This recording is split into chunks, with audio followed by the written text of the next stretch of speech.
সে কি বাজার হয়নি মানে? হ্যাঁ গো শুনছ? কি একবার এদিকে এসো তো। কি বলছো? শুভ্র আজ বাজার করেনি? না মানে দুপুরবেলা একবার এসেছিল, ব্যাগ আর সাইকেলটা রেখে না খেয়ে চলে গেল।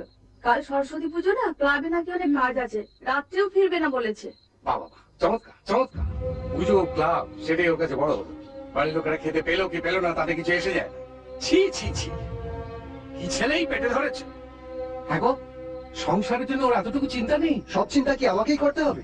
তা তোরা ঠাকুর মশাইকে বলতে পারলি না যে আমাদের পুজোটাই আগে করুন? আর তুই আমার আছিস কেন? আমি কি কথা বলিনি? উনি আমাকে বলেন অসম্ভব। ওই ঝিলিকদের স্কুলের পুজোটা ওনাকে প্রথম কে করতে। আচ্ছা, করাচ্ছি আগে পুজো। শোন, শোনার কিচ্ছু নেই। বাড়িতে একটা শক্ত সমর্থ ছেলে থাকতে যদি বাড়ির মেয়েকেই বাজার যেতে হয়, এর চেয়ে দুঃখের আর কিছু হতে পারে না। দে ব্যাগটা দে তো। সে কি, তুমি এক্ষুনি অফিস থেকে ফিরলে তুমি বাজারে যাবে? যেতে হবে।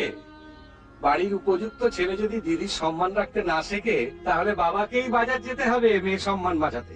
শোন, বলছি কাল সকালে অঞ্জলির সময় ছেলেদের আর মেয়েদের আলাদা ব্যবস্থা করবি, ঠিক আছে? এখন বল কে কে রাত জাগবি? কেন, কথা তো হয়ে গেছে। পান্টিও শুয়ে থাকবে না। সাবধানে সাবধানে। আগে না, রাত আমরা সবাই একসাথেই জাগবো। আর রাত জাগলে স্পেশাল ব্যবস্থা, মাংস ভাত। এমনিতে খেতে বের হয় না, তার উপর আবার চিতবাজি না মাংস। ওই তো চাঁদার অবস্থা, কোন রকমের পুজো হচ্ছে, তো মাংস পাবি কোথা থেকে? শোন, মাংসর ব্যবস্থা ঠিক হয়ে যায়, তোকে টাকা নিয়ে কোনো চিন্তা করতে হবে না। দেখবি চোখের সামনে না থালা ভর্তি মাংস, আর ওটাই ম্যাজিক। ম্যাজিক? ম্যাজিক মানে?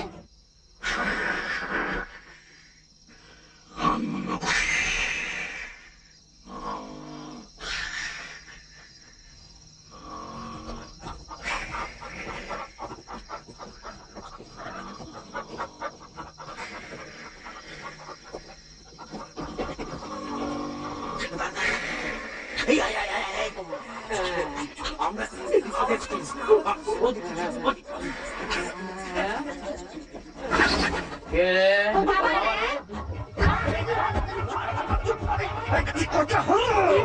হয়ে গেছে।